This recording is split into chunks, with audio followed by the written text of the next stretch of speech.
Y plebes unum presentas Elecciones presidenciales en la historia mexicana. The sixth official Mexican presidential election took place on July 1st, 1934.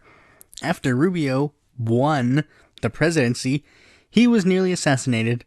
What a surprise! After that minor mishap, he accomplished two major things during his presidency: the passage of a new labor law and inaugurating the zoo at Chapultepec Park. Rubio did his best to try and govern as, his own person, but unfortunately, Calles kept telling him to do a lot of things, such as forcing Rubio to ban the Communist Party, forbidding strikes and unions, and ending land redistribution. Didn't Calles start his political career under a leftist party? I haven't seen such a leftward to rightward shift since Lyndon LaRouche.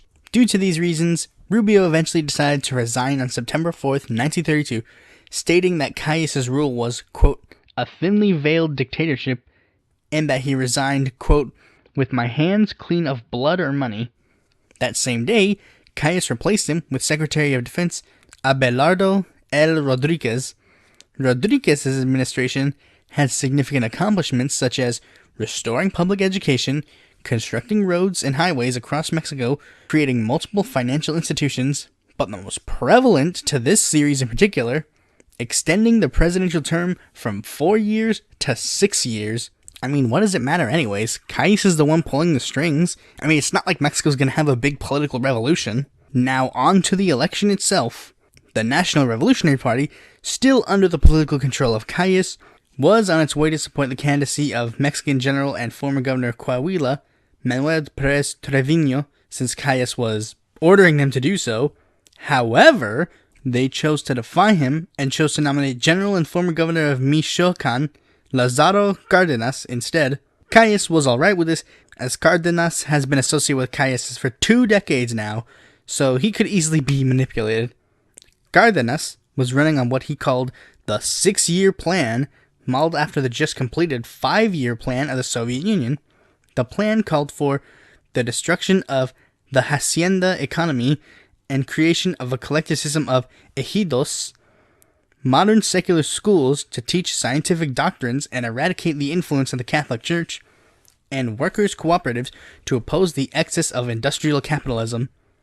Even though Cárdenas was promised the backing of Calles and almost guaranteed the presidency, he didn't slack at all during the campaign.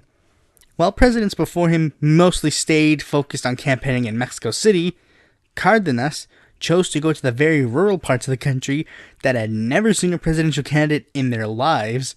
On the campaign trail, he acted more like someone who was already in office rather than someone running for office because, Maximado. Spending his time reaching out to workers, peasants, and Mexican Amerindians, promising them union rights, land reform, and education opportunities respectively. Another thing that separated Cárdenas from previous presidential candidates was the fact that he didn't travel in armored cars or with bodyguards, but rather by horseback or in your average car, accompanied by his aide-de-camp / chauffeur, Rafael M. Pedrajo. Whoa, I spent so much time talking about Cárdenas and the NRP, I forgot to check if there were any other candidates that could actually challenge him. It seems that there was really only one person who was able to give Cárdenas and the NRP some challenge. That was former governor of Nuevo León, Antonio Ireneo Villarreal, of the Revolutionary Confederation of Independent Parties. Villarreal was known for supporting the presidential campaign of José Vasconcelos and was mostly running to be the anti-Calles candidate. And here are the results. Unsurprisingly, Cárdenas won, getting 98.2% of the popular vote, while Villarreal came in a distant second with only 1.1% of the popular vote. The remaining votes went to minor socialist candidates.